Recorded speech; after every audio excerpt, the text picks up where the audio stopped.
sur Radio Soupente, la station des Rapins, 100 fois sans loi et sans courbette,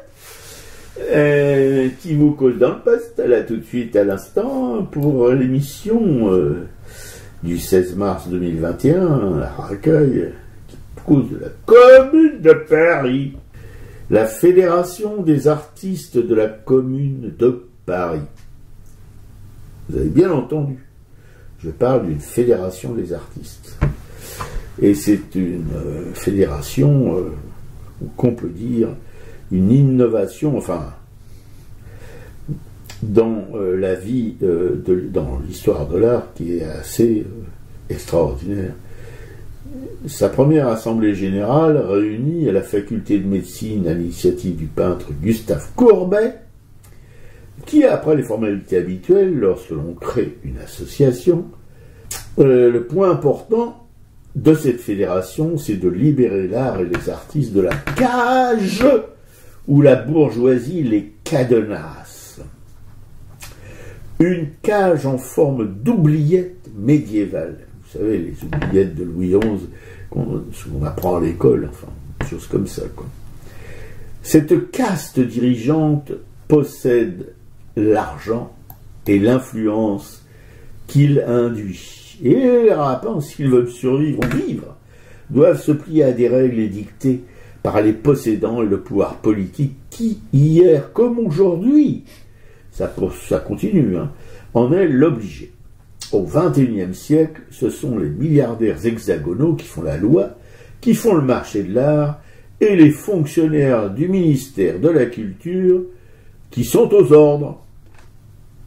Pas un tableau très fin de la situation, mais la finesse et moi, ça fait deux, si on peut dire ça comme ça. Voilà. Traiter à gros traits ce genre de tambouille ne me gêne absolument pas. Et la caricature encore moins. On pourrait aussi aujourd'hui évoquer tout le petit monde qui se fait du fric sur le dos et la crédulité des barbouilleurs délaissés par les galeries qui sont accoquinées au système, qui proposent des cimaises à des prix prohibitifs, des soi-disant galeries d'ailleurs, qui ne sont que des loueuses d'espace pour là aussi s'en foutre plein les fouilles au détriment des artistes. Or, la Fédération des artistes de la Commune de Paris, initiée par le père Courbet, propose que le monde de l'art foute dehors l'institution étatique qui régit les salons, dispense les médailles et les rentes de situation, ainsi que les rois, le clergé et la noblesse le faisaient. Que la bourgeoisie a remplacé et qui perpétue, par l'entremise de l'État, la mainmise des possédants sur la création artistique en imposant ses goûts de chiottes aux rapins, sculpteurs, graveurs, bababam, bababam, bababam. Faut plus de tout ça, faut plus de rien, qu'il dit notre Courbet, qui invite tout ce beau monde de la bohème forcée à secouer ses hardes et à botter le cul de l'officiel. Pour eux-mêmes se charger de créer des conditions d'exposition sans le filtre du mauvais goût des nantis. Que tous ceux qui se sentent des fourmis dans l'imagination et se rêvent pinceau à la main, massette et ciseaux à froid, burin ou terre à modeler, à tripoter, puissent s'y coller, le tout sans débourser un rond. Il existe une association qui s'appelle aujourd'hui la Maison des artistes, qui à l'origine pouvait ressembler à ce rêve de Courbet. Mais pas de salisette, le cauchemar un peu jaloux de ce rêve impossible, encore aujourd'hui, a plombé l'affaire. Si cette baraque en planche continue de colporter la farce de cet idéal sur le chemin de la route, dont on ne sait plus très bien pour où ni pourquoi, il n'empêche qu'il est toujours encore possible de raccrocher les wagons de nos aspirations libertaires à cette fédération des artistes de la Commune. Plus qu'un anniversaire de ses 150 ans, ce peut être la naissance ou la renaissance.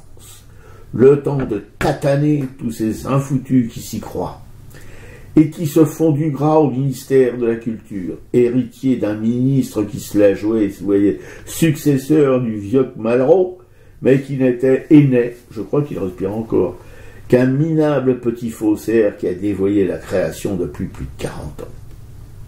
Tout y est passé.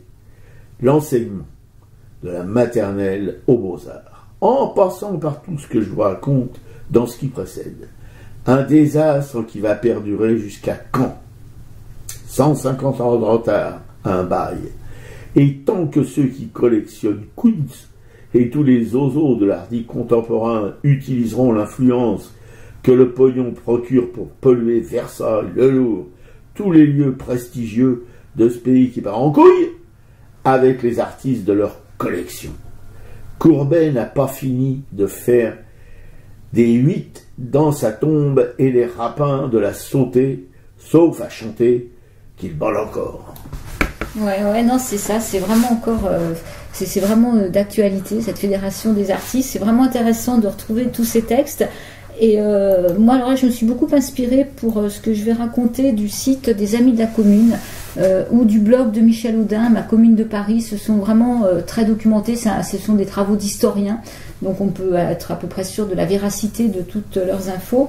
Et là, justement, à propos de la Fédération des artistes de Paris, on peut remonter aux assemblées générales d'artistes dès 1789, à la Commune des Arts en 1790, aux réunions qui étaient presque quotidiennes en 1793, et des artistes impliqués dans la destruction des emblèmes royalistes. Il y avait 400 artistes réunis en assemblée générale le 23 août 1830.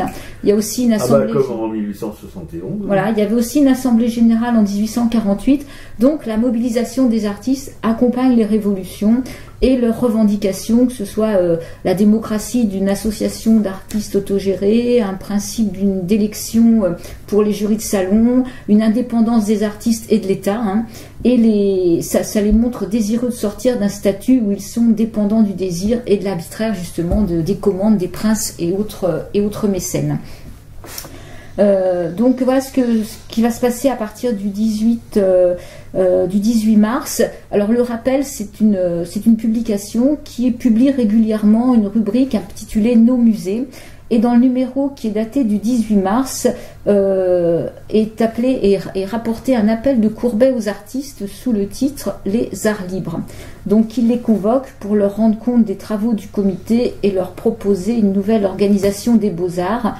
Donc s'agissant bien là de libérer les arts de toute protection de l'État et des académies. Donc voici un extrait de l'appel de Courbet sur ces artistes. Et quand il appelle le 6 avril, il appelle les artistes à se réunir le vendredi suivant. Et je vais lire là un extrait du texte de cet appel. La revanche est prise. Paris a sauvé la France du déshonneur et de l'abaissement. Ah, Paris a compris dans son génie qu'on ne pouvait combattre un ennemi attardé avec ses propres armes. Paris s'est mis sur son terrain et l'ennemi sera vaincu comme il n'a pu nous vaincre. Aujourd'hui, Paris est libre et s'appartient, et la province est en servage. Quand la France fédérée pourra comprendre Paris, l'Europe sera sauvée. Aujourd'hui, j'en appelle aux artistes, j'en appelle à leur intelligence, à leurs sentiments, à leur reconnaissance. Paris les a nourris comme une mère et leur a donné leur génie. Les artistes, à cette heure, doivent, par tous leurs efforts, c'est une dette d'honneur, concourir à la reconstitution de leur état moral et au rétablissement des arts qui sont sa fortune. Par conséquent, il est de toute urgence de rouvrir les musées et de songer sérieusement à une exposition prochaine. Que chacun, dès à présent, se mette à l'œuvre et les artistes des nations amies répondons à notre appel. La revanche est prise, le génie aura son essor, car les vrais Prussiens n'étaient pas ceux qui nous attaquaient d'abord. Ceux-là nous ont servi, en nous faisant mourir de faim physiquement, à reconquérir notre vie morale et à élever tout individu à la dignité humaine. Ah, Paris, la grande ville vient de secouer la poussière de toute féodalité. Les Prussiens les plus cruels, les exploiteurs du pauvre étaient à Versailles. Sa révolution est d'autant plus équitable qu'elle part du peuple. Ses apôtres sont ouvriers, son Christ a été Proudhon.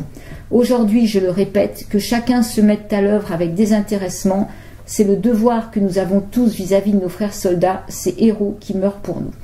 Donc voilà, il y aura ces réunions, et donc sera créée cette fédération des artistes de Paris. Le journal donc va publier les statuts de la fédération. Le journal officiel. Voilà. Et la composition du comité qui élu pour une année au scrutin de liste par vote secret. Il y a 47 membres, donc il y aura 16 peintres, 10 sculpteurs, 5 architectes, 6 graveurs et lithographes, 10 membres représentant l'art décoratif qu'on nomme l'art industriel. Et ce comité est responsable des musées, il organise des expositions, il surveille l'enseignement du dessin et du modelage. Donc voilà, il y a des artistes qui seront nommés, qui ne seront pas forcément, je crois, sur Paris à ce moment-là, mais qui seront quand même membres de ce comité, quoi. Mais il y en a aussi qui ont refusé. Il y en a qui ont refusé, ouais. Dont un qui est quand même assez important, c'est Millet. Et tout de suite, sur Radio Soupente, l'émission à racaille, il faut se réveiller là, un petit peu, qui vous cause de la Commune de Paris, en 1870-71. Et tout de suite, ma camarade Piquet-Cou, qui est une grande, comment dirais-je, comment que c'est les gens qui accumulent les notes comme ça? Enfin, elle est restée toujours dans ses chères études universitaires, voilà, elle continue à compulser, elle écrit une thèse pour chaque émission quasiment. Il va vous parler des écrits, des artistes, des écrivains face à la Commune. Ouais, alors il y a quelques années, j'avais découvert à l'Épée de Bois un spectacle qui s'appelait Les écrivains contre la Commune. C'était à partir d'un livre de Paul Litsky, justement. Et là, moi, je me faisais beaucoup d'illusions sur les écrivains, et j'avais découvert qu'en fait, les écrivains n'étaient pas du tout favorables à la Commune, que beaucoup d'entre eux avaient sorti un tas d'horreurs, avaient été effrayés par la Commune de Paris. Vous étonner. Et donc là, c'est un article justement toujours sur les amis de la Commune, un article de Paul Litsky qui s'appelle Artistes écrivains face à la Commune, donc qui revient sur le rôle et des artistes et des écrivains, et qui interroge pourquoi les artistes, pour nombre d'entre eux, n'ont pas eu les mêmes réactions que les écrivains. Donc, il dit qu'il ne faut pas exagérer le fossé entre les écrivains et les artistes, mais que les artistes plasticiens ont été beaucoup plus modérés que les écrivains. Ils ne se sont pas insurgés de la même façon contre la Commune. Non, ils sont surtout engagés. Il y en a beaucoup qui se sont engagés en plus, quoi. En plus, un des plus célèbres de l'époque, il y a quand même Courbet. Voilà, Courbet, exactement. Donc, comme les grands écrivains en 1871, en fait, ont déjà une grande carrière derrière eux.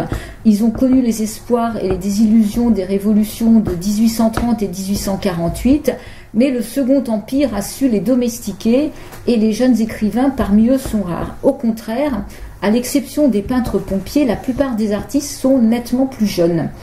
Et certains sont arrivés de province récemment, gagnent maigrement leur vie, publient des dessins dans la presse. Donc on peut constater que dans l'ensemble, ils sont issus d'un milieu social beaucoup plus modeste. Des artisans, la petite bourgeoisie, des petits fonctionnaires, le milieu de l'art, que ce milieu dont sont issus les écrivains. Un deuxième élément d'explication, c'est que les écrivains, en fait, en 1870, pour beaucoup d'entre eux, ont fui Paris pour se réfugier en province. Donc, ils ne seront pas dans la capitale durant la Commune et ne seront informés que par les presses nationales ou générales ou régionales qui souvent sont hostiles à la Commune, ou alors par des correspondances avec leur père, comme entre George Sand et Flaubert. Et d'ailleurs, on verra plus loin avec même Manet comment Manet a pu même changer d'opinion. Lui était loin de Paris d'ailleurs. Des artistes plasticiens ont aussi fui Paris, mais les plus jeunes ont effectivement participé à la guerre contre la Prusse dans l'armée. Puis, après la chute de l'Empire et le siège de Paris, se sont investis dans la garde nationale, comme Manet s'est investi justement dans la garde nationale. Oui, mais grâce à son frère, je crois. Voilà, exactement. Ouais, parce qu'il avait un frère qui était beaucoup plus progressiste que lui. Voilà. Et alors, c'est le cas de James Tissot. Alors, là, j'ai été étonnée parce que James Tissot, je ne pensais pas qu'il était engagé comme ça. Donc, cette garde nationale qui compte 340 000 hommes en armes, de tous milieux sociaux, va créer des solidarités. Et James Tissot, dans les moments de calme, lui fait des dessins, il croque sur le vif ses compagnons de province avec bienveillance, et les échanges entre eux sur le patriotisme, le défaitisme des généraux et du pouvoir, le risque d'un retour de la monarchie sont communicatifs. À la différence d'artistes comme Degas, Manet, Meissonier, Stevens, qui furent eux démobilisés après l'armistice du 28 janvier 1871, Tissot, lui, demeure dans la garde nationale jusqu'à la fin de la Commune, et il ne part se réfugier à Londres qu'après la semaine sanglante. À ce propos, on avait vu une exposition, je crois, au Petit Palais, des artistes réfugiés à Londres après justement la Commune, et je pense qu'on pourra faire une rediffusion de cette émission. C'était assez intéressant justement de voir quels ont été le parcours de ces artistes, qui a permis à certains de continuer à vivre de leur art et aussi surtout de survivre, quoi, de ne pas être condamnés, quoi. Donc une troisième explication est que les artistes plasticiens ont compris l'utilité de s'organiser collectivement pour défendre leurs intérêts communs, ce qui n'est pas le cas des écrivains qui restent beaucoup plus individualistes. Voilà, donc dès le 4 septembre 1870, une commission artistique pour la sauvegarde des musées nationaux est créée, s'installe au Louvre, et elle est placée sous l'autorité du ministre de l'Éducation, et Gustave Courbet la préside, et elle doit veiller donc à protéger les monuments parisiens, que ce soit les musées du Louvre, de Cluny, des Gobelins, du Luxembourg, de Sèvres, contre les bombardements prussiens. Et cette première organisation en 1870 prépare le terrain à la Fédération des artistes, donc lors de la Commune, qui elle reprendra donc cette mission. Et lorsque Gustave Courbet, pour réorganiser les Beaux-Arts, appelle à une réunion donc dans le grand amphithéâtre de l'école de médecine le 13 avril 1871, donc c'est ce qu'on a dit tout à l'heure, 400 artistes sont présents, malgré l'absence de ceux qui se sont réfugiés en province ou à l'étranger pour fuir les Prussiens. Donc cette fédération des artistes est constituée et qui vote donc ce qu'on a vu, la liberté des artistes à l'égard du pouvoir et la nécessité de protéger aussi ces œuvres d'art dans les musées et le développement de l'enseignement artistique dans les écoles. Voilà ce que dit Politsky. Ensuite, on pourra rétorquer que des grands artistes réfugiés en province ou à l'étranger se sont tenus à l'écart des événements. On peut situer Corot, Daumier, Doré. Ils n'ont pas érupté comme les écrivains, eux, mais ils n'étaient pas présents sur Paris. Gustave Doré, qui s'était réfugié à Versailles avec sa mère chez des amis, assiste régulièrement aux séances de l'Assemblée nationale et lui caricature des députés. Là, sur la page de cette lettre, on peut voir justement quelques caricatures. Et il fait aussi des caricatures de communards quand ils arrivent à Versailles, mais des caricatures qui sont quand même plutôt bienveillantes. Et ces croquis ne seront retrouvés et publiés qu'en 1907. Alors Gustave Doré n'est pas engagé politiquement, n'empêche qu'il rend les parlementaires beaucoup plus ridicules et moins humains que les communards. La question que pose Politsky, comment ont réagi les peintres impressionnistes, intéressant. La plupart n'étaient pas à Paris. Dans l'ensemble, ils n'ont pas affiché leur opinion, à l'exception de Pissarro et de Manet. Néanmoins, ils ne peindront pas les ruines de Paris comme Meissonnier et d'autres peintres, mais pour ne pas indisposer leurs acheteurs, éviteront qu'on puisse faire l'amalgame entre révolution dans l'art et révolution politique. Édouard Manet, lui, s'était réfugié dans les Pyrénées et qui, aux premières nouvelles diffusées par la presse, donc quand il y a eu l'exécution des deux généraux, la Thomas et Lecomte, a au départ une réaction très négative, puis a changé d'opinion quand il a reçu justement, comme tu précisais, une lettre de son frère Gustave qui, lui, était resté à Paris et qui l'informait favorablement sur la Commune. Donc il reviendra dans la capitale fin mai et il assistera à la répression versaillaise, puis à l'exécution de Rossel-Bourgeois et de Ferré. D'ailleurs, il fera deux lithos, la barricade et la guerre civile, et dû à cette émotion ressentie à cette occasion. Il peindra également deux tableaux, l'un consacré à l'évasion de Rochefort, du bagne de Nouvelle-Calédonie, et il fera aussi un portrait de Rochefort. Camille Pissarro, lui, dans les années 1880, s'était lié avec Paul Signac, avec Georges Seurat, avec Maximilien Luce. Il avait découvert les idées anarchistes et dans sa série Turpitude sociale, on retrouve donc le souvenir de la répression de la Commune. Donc tous ces facteurs ont donc pu jouer plus ou moins selon les uns et les autres et font qu'on ne retrouve pas chez les artistes plasticiens l'équivalent des diatribes féroces des écrivains.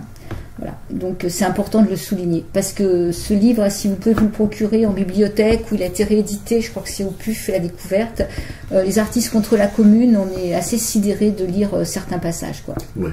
Moi je ne serais pas très sidéré parce que si tu veux, comme tu le soulignais au cours de ton discours, les écrivains sortent de milieux plus bourgeois que la plupart des plasticiens, voilà, comme des gens comme ceux que tu as cités, les artistes, même si on parle de Millet, même si lui il n'a pas adhéré à la chose, il n'a pas été contre, en tout cas, sortait de milieux paysannerie aisée, d'artisans, etc., etc. Il faut rappeler quand même que quelqu'un comme Renoir, même s'il n'est pas parti, il est né pendant la Commune, je crois, oui, il me semble qu'il est né pendant la Commune. Eh bien, lui aussi, il était peintre sur faïence. Voilà, c'est pas des gens quand même qui remuaient des sauts de complaisance à l'égard du pouvoir. Ouais, mais donc dans la troisième partie justement de cette émission, on va revenir sur quelques artistes qui eux ont été ouvertement communards, qui ont pris des positions, qui se sont battus et qui même pour certains ont été enfermés et déportés. Donc là aujourd'hui on en parlera d'un qui s'appelle Auguste Audin, mais je pense qu'on fera une prochaine émission où on pourra évoquer plusieurs artistes qui aujourd'hui sont pratiquement disparus de l'histoire de l'art, enfin dont les noms sont inconnus pour la plupart des gens, quoi. Oui. Et nous, on avait côtoyé l'œuvre de Rosa Bonheur, et quand on lit la mémoire de Rosa Bonheur, effectivement, Rosa Bonheur, en pleine commune de Paris, est dans sa maison de Taubry, et en fait, n'attend qu'une chose, c'est que tout ça se termine pour continuer son travail tranquillement, quoi. Oui, non, il y a aussi, mais elle n'a pas écrit des choses semblantes sur la commune, voilà, c'est toujours pareil, il y a les gens, bon, on comprend un peu que cette femme ne soit pas engagée, parce qu'elle vient d'un milieu, par contre, elle n'a jamais renié son milieu, qui est un milieu plutôt privilégié, même si elle n'a pas eu une vie privilégiée quand elle était enfant, un peu à cause de son paternel, qui était un peu un gros glandeur, si on peut dire ça comme ça. Et voilà. Mais bon, puis elle était complètement investie dans son travail, et puis tout le reste, ça la concernait pas, voilà. Mais, sauf peut-être quand même le féminisme qui la concernait. Voilà. Ouais, elle a quand même une lutte en s'affirmant en tant que femme, à porter le pantalon toute sa vie, à renouveler ses demandes, et effectivement à assumer cette vie avec une compagne, qu'elle soit intime ou pas. En tout cas, elle a assumé cette vie de partage. Tout à fait.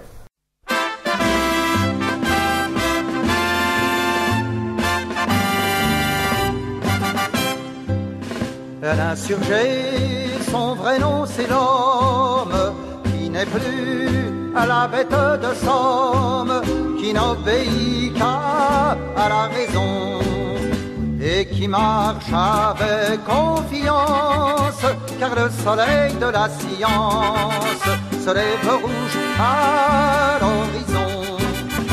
On peut le voir aux barricades, descendre avec les camarades, brillant, blaguant, risquant sa peau.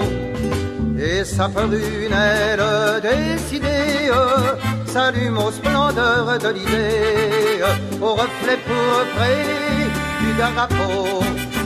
Devant toi, misère sauvage, devant toi, faisant esclavage, l'insurgé se dresse, le fusil chargé. En combattant pour la commune, il savait que la terre est une, qu'on ne doit pas la diviser, que la nature est une source et le capital une bourse où tous ont le droit de puiser. Il revendique la machine, il ne veut plus courber les chines sous la vapeur en action, puisque l'exploiteur à ma rude fait instrument de servitude, un outil de la rédemption. Devant toi, misère sauvage, devant toi, faisant esclavage, l'insurgé se dresse, le fusil chargé. Contre la classe patronale, il fait la guerre sociale, dont on ne verra pas la fin, tant qu'un seul pourra sur la sphère devenir riche sans rien faire, tant qu'un travailleur aura faim. À la bourgeoisie écœurante, il ne veut plus payer de rente. Combien de milliards tous les ans? C'est sur vous, c'est sur votre viande qu'on dépèse un tel dividende. Ouvriers, mineurs, paysans. Devant toi, misère sauvage, devant toi, faisant esclavage, l'insurgé se dresse, le fusil chargé. L'insurgé Mouloudji. Et tout de suite, sur Radio Support, l'émission Araka, consacrée pour sa partie artistique à la Fédération des artistes et à la Commune de Paris, parce que c'est la Fédération des artistes de la Commune de Paris, et aux artistes, etc., qui ont participé ou pas à cette révolution. Ma camarade Piqueco parlait de Auguste Autain. Voilà, donc c'est toujours sur ce site commune1871.org, un site très très bien documenté. Donc il y a un dossier thématique sur les artistes de la commune, les artistes et la commune, donc qui répertorie des artistes qui ont participé à la commune. Donc on va vous en faire découvrir. Aujourd'hui, on va découvrir Auguste Autain. Je pense que la semaine prochaine, peut-être, on en fera découvrir quelques-uns de plus. Donc, Auguste Autain, un nom qui, pour les trois quarts de nous, reste un inconnu. Même pour nous, c'était un inconnu. Voilà, donc Auguste Autain, ouais. Ma camarade Piqueco le découvre. Et comme on adore trouver des artistes inconnus et les remettre un peu dans l'actualité, voilà, c'est parfait.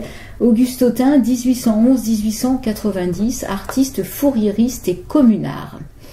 Donc c'est le fils d'un tourneur sur cuivre.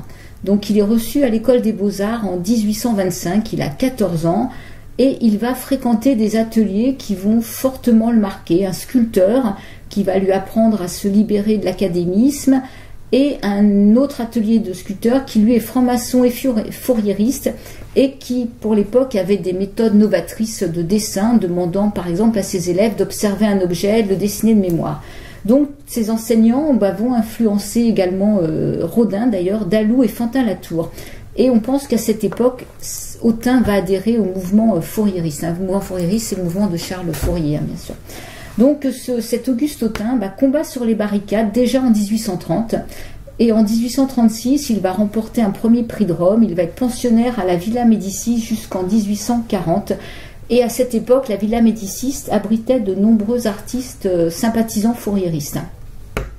Donc il va travailler à Florence, il va faire la décoration d'un palais, il va réaliser une cheminée monumentale ornée d'un buste de Charles Fourier. Et quand il rentre en France, il expose au Salon, il va travailler pour le sculpteur Barry, et il aurait réalisé le grand lion qui orne le piédestal de la colonne de Juillet, place de la Bastille. Il reçoit de nombreuses commandes de statues pour des monuments publics à Paris, que ce soit le Louvre, l'Opéra Garnier, en province également. Il participe donc à la Révolution aussi de juin 48 et il est même emprisonné lors de la répression de ce mouvement. Néanmoins, il connaît une belle carrière jusqu'à la chute du Second Empire. Il a aussi 2 belles sculptures au Jardin du Luxembourg. Et en 1867, il est même décoré de la Légion d'honneur. Il écrit un livre un peu plus tard sur son enseignement, et dans lequel il soulève déjà tous les problèmes des artistes, problèmes qui seront ensuite débattus lors de la Commune de Paris. Et sur les 46 délégués qui sont membres de cette commission fédérale des artistes élus, il fait partie des 18 véritablement actifs et participe à la sous-commission de 8 membres chargés des musées. C'est donc à ce titre qu'il s'occupe de l'administration du musée du Louvre, et il est proche du musée de Sèvres, pardon. Il est proche de Dalou et ils siègent ensemble au comité de la Fédération des artistes, également avec Hippolyte Moulin qui est son élève. Et à la chute de la commune, il va bénéficier du soutien de Charles Blanc, qui est alors directeur des Beaux-Arts, membre de l'Institut, et qui, dans un rapport au ministre de l'Instruction publique, va préciser que ce musée de la céramique avait échappé à la destruction grâce en partie à M. Autain. Donc ce rapport va éviter à à Autun et à Daloux les ennuis que connurent d'autres artistes en pleine répression versaillaise. Donc il abritera également chez lui, donc pendant la fin de la Commune, il habite dans le 18e arrondissement un socialiste, Benoît Malon, et il ira jusqu'à même lui sauver la vie en lui prêtant son passeport, le passeport de son fils, et il l'accompagnera même en Suisse en compagnie de sa femme. Donc il séjourna avec ce socialiste qui s'appelle Benoît Malon, donc en Suisse, à Bâle, à Neuchâtel, à Genève, avant de revenir sur Paris. Il propose à la chambre syndicale un projet d'une école de dessin sous la forme d'une coopérative de travailleurs, et en 1872, il participe à la création du Cercle de l'Union syndicale ouvrière. C'est une organisation mutualiste qui sera dissoute 5 mois plus tard par les autorités, et après il ne reçoit plus aucune commande de l'État. Il est toujours très attaché aux questions d'enseignement, donc il avait publié une méthode élémentaire du dessin. Il sera inspecteur de l'enseignement du dessin, il est nommé par Viollet-le-Duc en 70, et il veille lui-même donc à la bonne application de sa méthode qui est utilisée d'ailleurs dans près de 200 écoles de la ville de Paris. Il rédige aussi un rapport en qualité de délégué des instituteurs et institutrices à l'exposition universelle de Vienne en 1975, et il se remet à peindre. Il participe même à la première exposition impressionniste qui est dans l'atelier donc du photographe Nadar, un boulevard des Capucines. Donc ses œuvres picturales et ses dessins faits dans ces dernières années sont même assez intéressantes. J'ai pu en regarder quelques-unes sur Internet. Mais en 1889, il est révoqué, accusé à tort de boulangisme. Et à dater de cette révocation unique, il ne fit plus que végéter, c'est ce que écrit sa fille. Et il va décéder en 1890 à la maison de retraite de la fondation Calignani, qui est inaugurée en 1889, et son ami de jeunesse en Italie, qui était François Sabatier, qui lui a passé des commandes, fait donc un don de 10 000 francs à cette maison de retraite. Voilà, son ami était pensionnaire. Et ce dirigeant socialiste, Benoît Malon, à qui il avait sauvé la vie, fera de sa nécrologie. C'est un grand homme de bien, un artiste éminent, un socialiste éclairé, plus habile à œuvrer qu'à se faire valoir. Il ne fut jamais apprécié selon ses mérites. Voilà. Et il a un fils qui s'appelle Léon Auguste Autun, donc qui est dit Autun fils, qui lui est aussi artiste peintre et peintre verrier, qui est aussi un membre actif de la Fédération des artistes pendant la commune de Paris. Donc on a là un parcours plus qu'intéressant, un parcours engagé, donc d'un artiste complètement inconnu de nos jours. Oui, puis alors les artistes qu'on aime bien en général, ils ont beau avoir été célèbres au cours de leur vie, ils finissent toujours dans la misère. Voilà, ils meurent. Le cas de Dombier, par exemple. Voilà, donc moi j'étais contente de faire découvrir cet artiste-là. Ouais, non, on déteste les opportunistes, et lui, c'en était pas. Comme le souligne justement ce socialiste qu'il avait sauvé. Voilà, je pense qu'on peut s'arrêter là pour la partie artistique. C'est quand même assez rempli. On a raconté pas mal de choses. Ce qu'on peut dire, c'est que donc il y a la Commune de Paris est donc célébrée, a commencé le 18 mars. Le 18 mars 1871, et qu'à cette occasion, les amis de la Commune donc organisent jeudi, donc 18 mars 2021, jeudi donc dans quelques jours, un rassemblement à partir de 14h place de la Bastille pour commémorer cet événement. Et donc il y a un parcours qui va partir de la place de la Bastille jusqu'à l'hôtel de ville, avec pour passer par des lieux emblématiques donc de cette commune. Voilà, donc il y aura. On va passer par Charonne, je suppose. Je ne sais pas si Charonne est prévu. Là, il y a un départ donc sur la Bastille et qui va vers la rue Saint-Antoine, où là il y aura une intervention sur les femmes en lutte qui étaient dans le 4e arrondissement. Après, il y aura jusqu'à la rue de Birac, jusqu'à la place des Vosges. Place des Vosges, il y aura un arrêt devant le musée Victor Hugo pour parler de Victor Hugo et de la commune, même si Victor Hugo était, je crois, en Belgique au moment de la commune, est exilé au moment de la commune de Paris. Ensuite, il y aura un arrêt sur la place de la mairie du 4e arrondissement, justement, avec une intervention à cet endroit-là. Puis la rue François Miron jusqu'à la place Saint-Gervais. Et jusqu'après en fait le quai de l'hôtel de ville, et là c'est pareil, une intervention sur la place de l'hôtel de ville qui est un lieu emblématique de la commune de Paris, quoi. Donc voilà, rendez-vous est donc ce jeudi 18 mars à partir de 14h pour un départ à 14h30 place de la Bastille. Et nous y allons, ma camarade et moi, pour représenter Aracoy. Eh oh. Oh oh.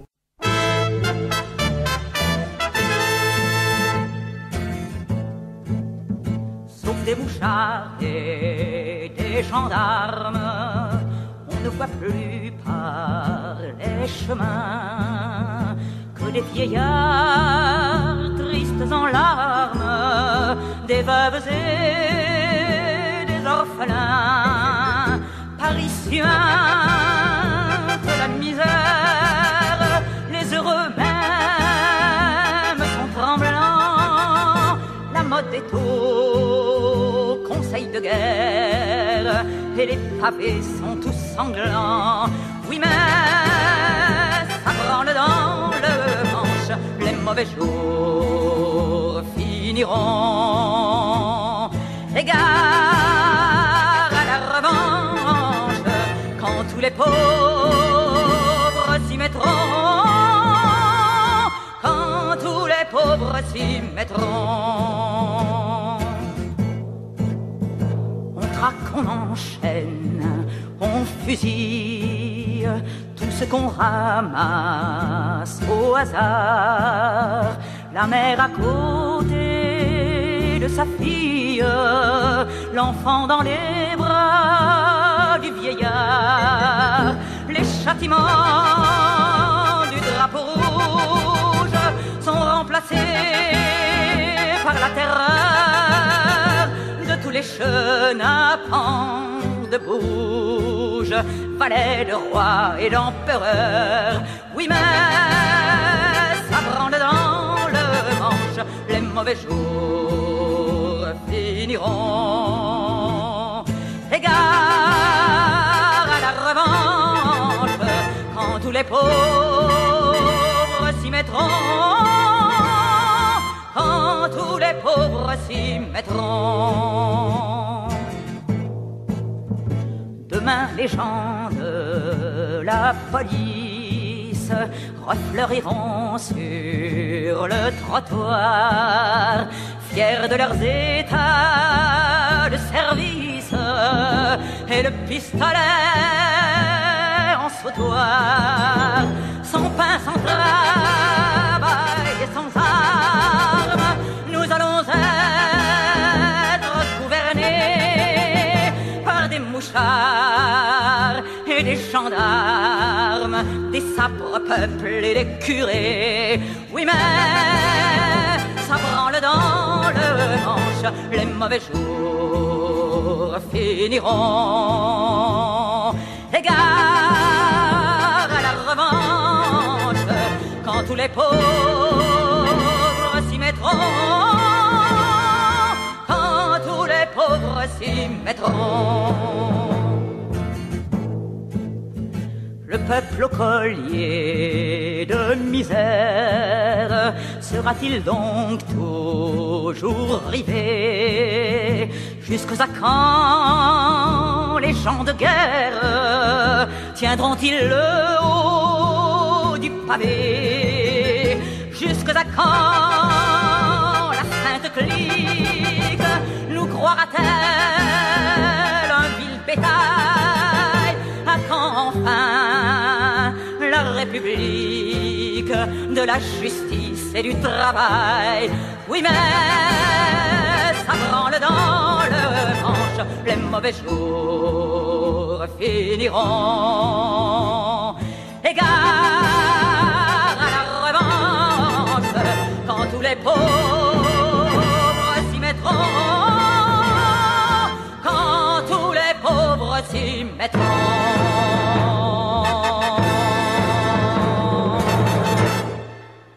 C'était la Semaine sanglante, Francesca Solville. Et tout de suite, on va se finir sur Radio Soupente, l'émission Arracaille, en vous parlant du culturel, en évoquant pour vous quelques échappées belles de notre petite équipe, avec Quand les femmes s'émancipent par ma camarade Piquet-Cou, parce qu'il s'agit de femmes, elle pointe tout de suite son petit museau. Ouais, c'est un documentaire en 2 parties qu'on peut voir sur Arte, qui est en Arte Replay jusqu'au 5 avril, très très bien fait. Donc c'est le combat de 4 militantes oubliées des militantes pour le droit de vote. Donc on va voir le parcours de combattants de ces 4 femmes. On est en France, en Allemagne, en Angleterre. Donc à partir de la fin du 19e siècle jusqu'à la Première Guerre mondiale. Et c'est un documentaire qui alterne des images d'archives et des parties de fiction.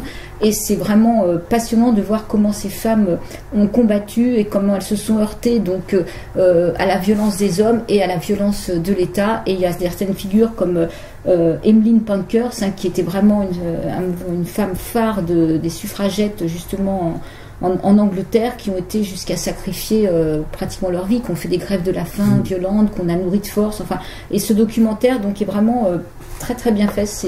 Bon, je conseille. Voilà, je mettrai le lien sur le blog. Et pour ma petite part, je vais évoquer avec vous, pour vous en tout cas, un documentaire aussi sur une femme, une Apache, casque d'or. Voilà. Et je veux dire que c'est quelque chose qui m'a bouleversé une fois de plus, parce que chaque fois que je vois s'ignorer, bon. Et aussi, on a aussi vu l'original, qui n'était pas non plus tout à fait avec un physique anodin. Une petite nana qui venait de nulle part, pratiquement, si on peut dire ça comme ça, parce que bon, enfin, elle venait pas d'une famille de privilégiés, en tout cas, c'est tout ce que... Et qui a vécu tout de suite très jeune, toute petite dans la rue, qui a fréquenté la rue, et quand on est au 19e siècle et qu'on fréquente tout enfant la rue, surtout si c'est à Paris. Aussi les fortifs. Ouais, et les fortifs et toutes ces choses-là, les barrières de l'octroi et patati et patata, on se retrouve vite dans des coups tordus. Et c'est ce qui est arrivé à cette femme magnifique, voilà, qui a été très tôt dépucelée, comme on dit. Je trouve un peu ce truc, je connais pas très bien l'origine de ce mot. Il faudrait qu'on se penche un peu là-dessus, ma camarade, n'est-ce pas? Voilà, parce que ça vous concerne surtout, le dépucelage, en tout cas dans ce qu'il a de pas très très jojo, de mon point de vue en tout cas. Enfin, elle, ça s'est passé merveilleusement, elle était fabuleusement heureuse, d'après ce qu'elle raconte dans ses mémoires, parce qu'elle a écrit ses mémoires, voilà. Et puis après, c'était le parcours habituel des grisettes et des petites mômes comme ça du trottoir de Paris. Elle est devenue prostituée. Mais une prostituée quand même, là non plus pas complètement anodine, quoi. Elle a été célèbre à un certain moment, mais comme elle fréquentait des milieux, le milieu des Apaches, etc., elle a été mêlée à un certain nombre de coups tordus, qui se soldaient par des morts, ou par le bagne, ou par la guillotine, voilà, comme son amant Manda, qui est passé, qui s'est fait décoller la tête sur la veuve. Enfin, ça, c'est l'interprétation de Becker. Hein. Ouais. En fait, il a été déporté, il avait 26 ans, il a été déporté au bagne, et Becker, dans son film, là, lui fait couper la tête. Est-ce que c'est pour rendre encore plus d'émotion à la fin du film, où Simone Signoret le regarde du haut de sa fenêtre? Ouais. Bon, pour moi, c'est dommage de tronquer l'histoire comme ça, parce que je pense que la déportation était déjà assez... Oui, parce qu'il y est mort, en tout cas. Voilà. Et si vous voulez, Casque d'Or, qui à un moment est passé, mais à deux petites secondes minuscules de la célébrité, elle devait se produire dans un théâtre, elle devait, etc. Il y avait des cartes postales, des affiches sur elle où elle était dénudée, les seins, c'est très beaux seins d'ailleurs, et bon, ça faisait suer le bourgeois. Enfin, bon, bref. On va pas rentrer dans les détails parce que c'est pas l'heure, c'est peut-être l'heure où les enfants écoutent.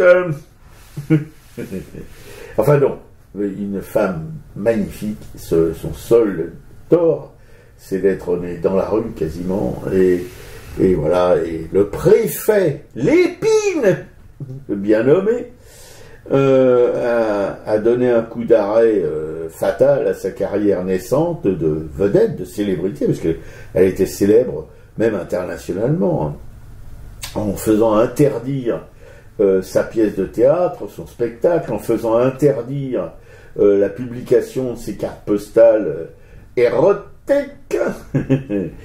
etc., etc., etc., si bien qu'elle s'est retrouvée contrainte et forcée de retourner sur le trottoir. Voilà.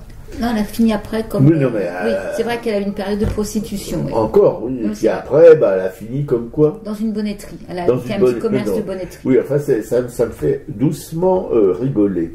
Non, parce que c'est assez pitoyable pour une personnalité aussi extraordinaire de finir dans une bonneterie. Ouais, enfin, ce doc est intéressant parce que c'est pareil, c'est beaucoup d'images d'archives. Ouais. Et il y a beaucoup de... Elle était beaucoup dans les rues vers Bastille, rue de Charonne. Donc moi, c'est des rues des Haies, moi, c'est des quartiers qui me sont chers, c'est là que j'ai passé ma jeunesse. Et voilà, ça me touche énormément, tous ces quartiers de l'Est parisien. Parce que quand j'y étais, il y avait encore un petit peu ce côté... Tout à fait. Ce côté un peu ouvrier, ce côté voilà, mixité qui va forcément disparaître de plus en plus. La rue des Haies a été complètement pratiquement reconstruite. Enfin, il y avait encore un petit commissariat au coin de la rue des Orteaux maintenant qui est fermé, mais voilà, on peut imaginer tout ce qu'il y avait dans ce quartier, quoi. Tout à fait. Oui, bien sûr. Mais bon, on a l'image de Simone Signoret, sauf que dans ce film-là, ces documentaires, ils ont à la place de ce magnifique personnage de Simone Signoret, ils ont mis une nana là qui est censée être casque d'or et qui raconte sa vie et qui est une actrice complètement fadasse, enfin qui n'a aucun intérêt.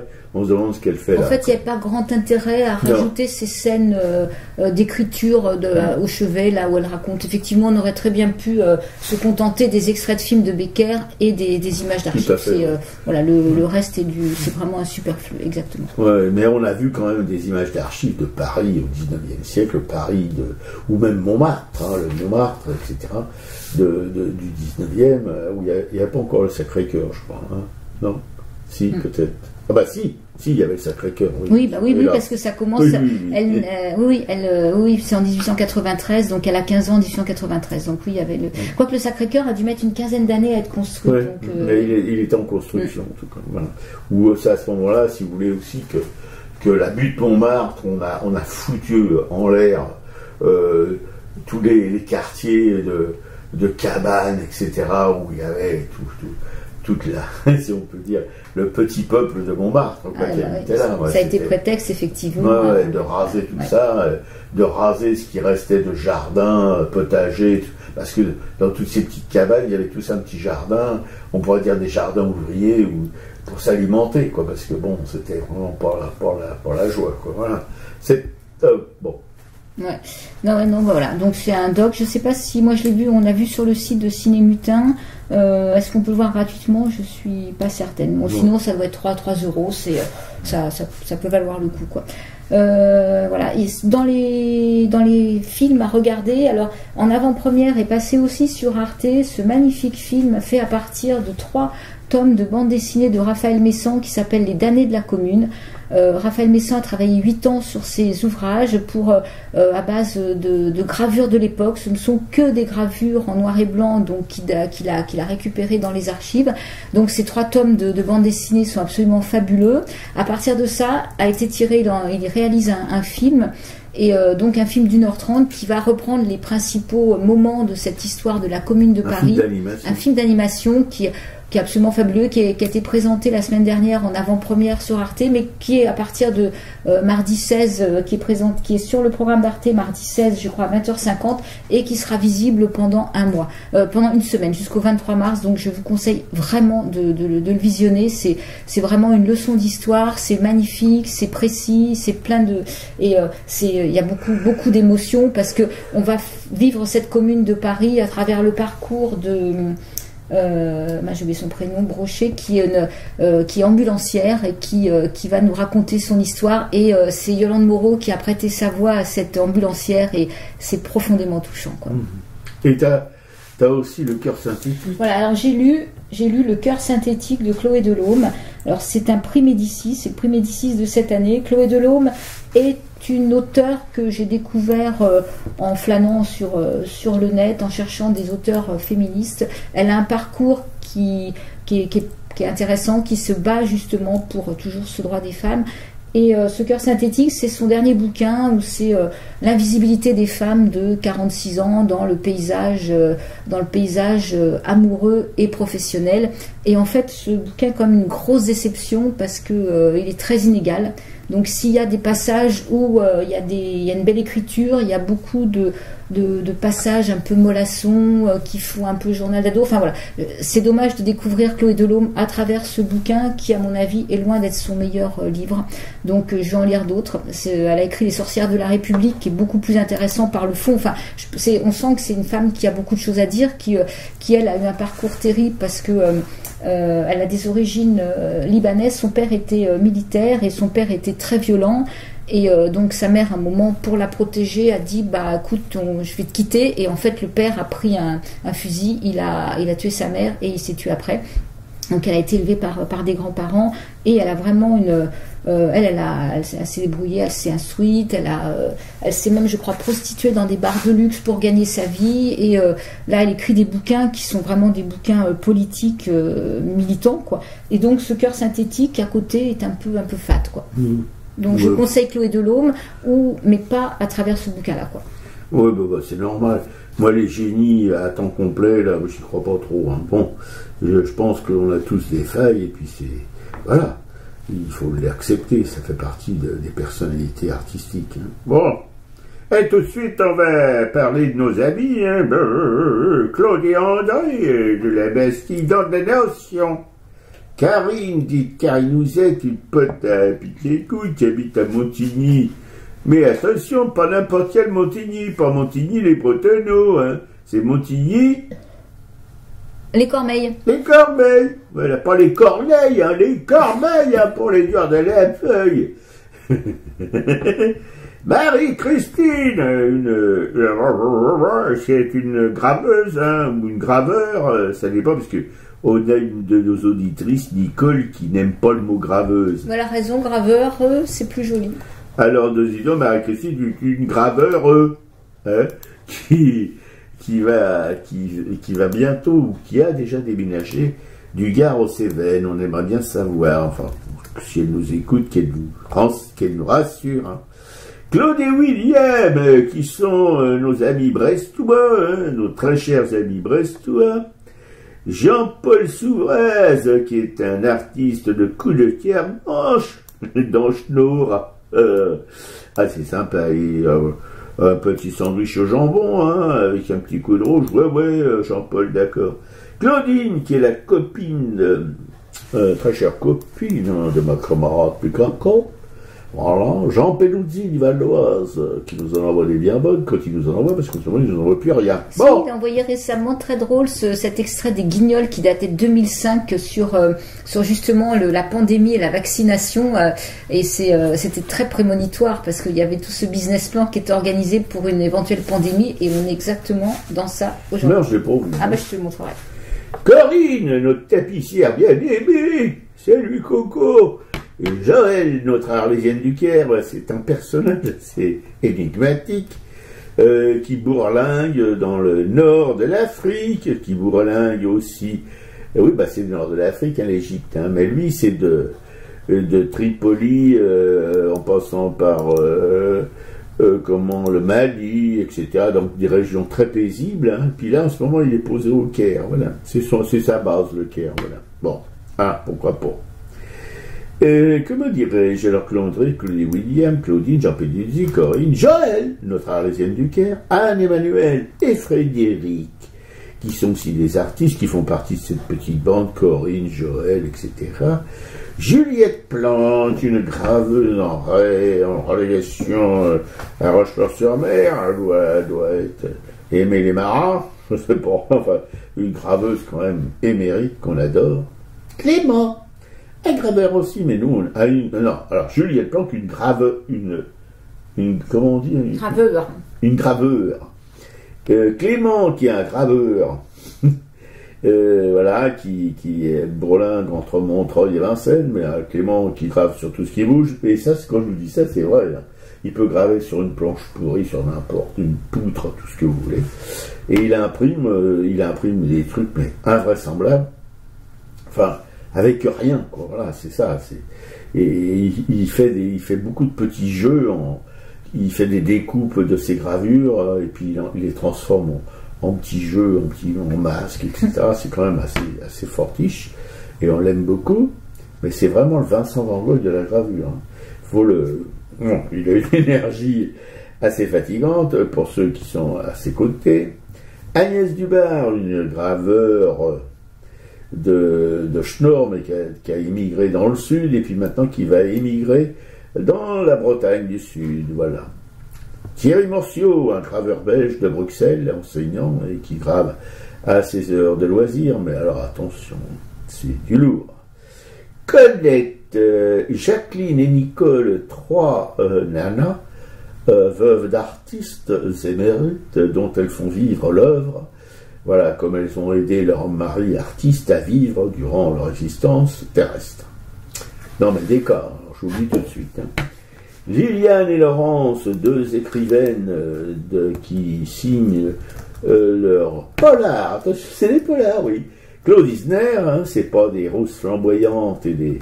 Voilà, c'est 2 petites nanas, hautes comme 3 pommes, mais alors, dites donc, elles ont une énergie, hein, un peu comme ma camarade Piquet-Cou, aussi fatigante.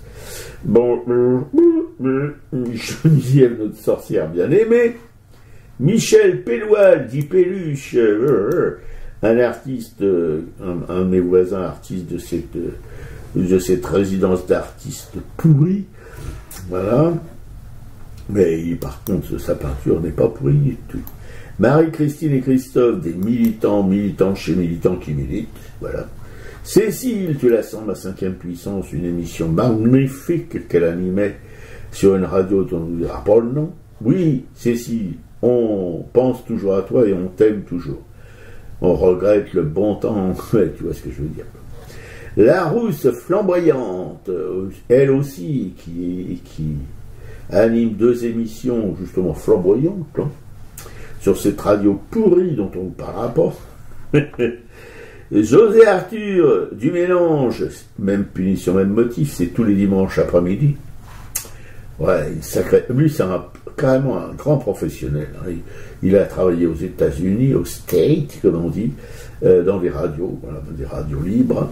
Anne-Isabelle Roubaille, une peintre la Marlotte, qu'on a découvert dans la magnifique librairie de Florence Canu. Une libraire qui paye pas de mine, mais par contre, comment on dit? Oui, bon, bref. Colette et Alain.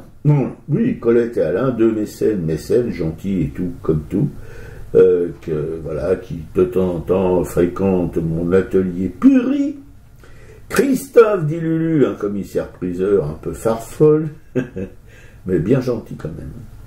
Dominique Paula d'Ardouin, une galériste qui est aujourd'hui, hélas, disparue, qu'on aimait beaucoup. Voilà, c'est tout ce qu'on va dire pour aujourd'hui. Marie-Pierre, c'est un docteur en médecine, un peu aussi collectionneuse. Ah ben là, on dit collectionneur. Voilà. Et Marie Dogno, alors une galériste aussi, hein, qui a un peu le tempérament ou de la gentillesse de Paula d'Ardouin, de Dominique. Elle n'a pas sa stature de maman italienne, mais elle en a la chaleur. Voilà, c'est ce qu'on peut dire, qui est une galériste itinérante qui loue des lieux pour exposer les artistes. Voilà. L'émission est à l'écoute sur notre blog aracade.fr. Et tout de suite, on va se terminer avec Faut vivre le Mélis Prel. À bientôt les copains et copines. Salut à tous.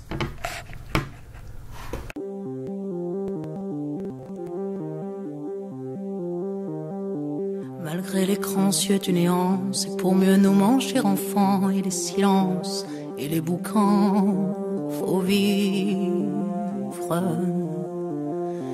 Et bien qu'aveugle sur fond de nuit, entre les gouffres infinis des milliards d'étoiles qui rient, faut vivre.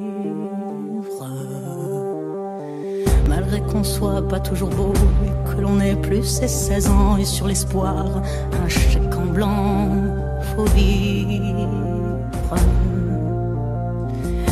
malgré le cœur qui perd le nord, au vent d'amour qui souffle encore et qui parfois encore nous grise.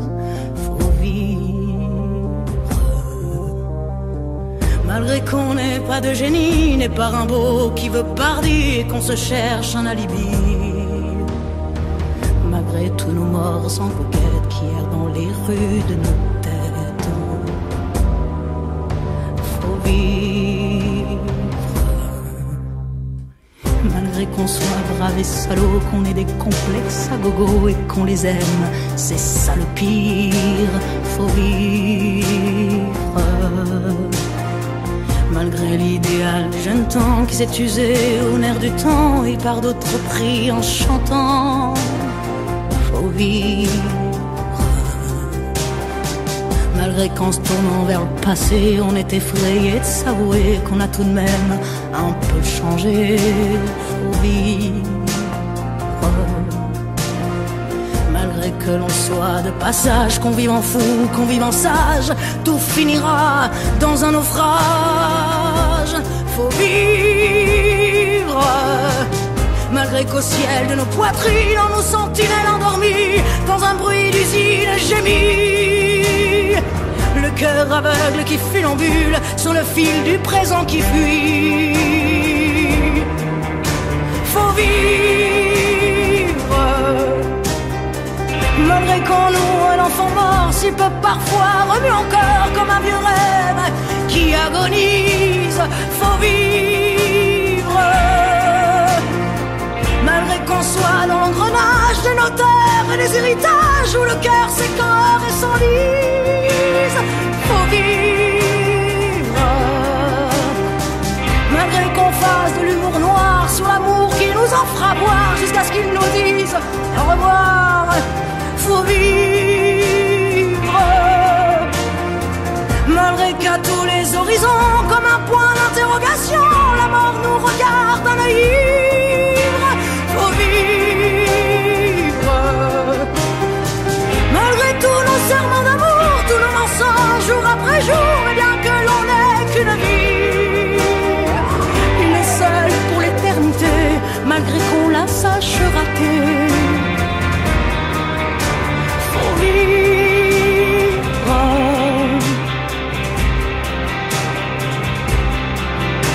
Faut vivre.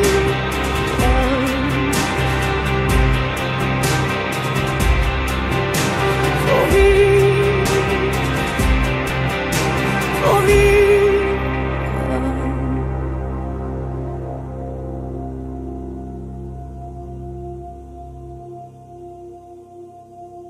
Faut vivre.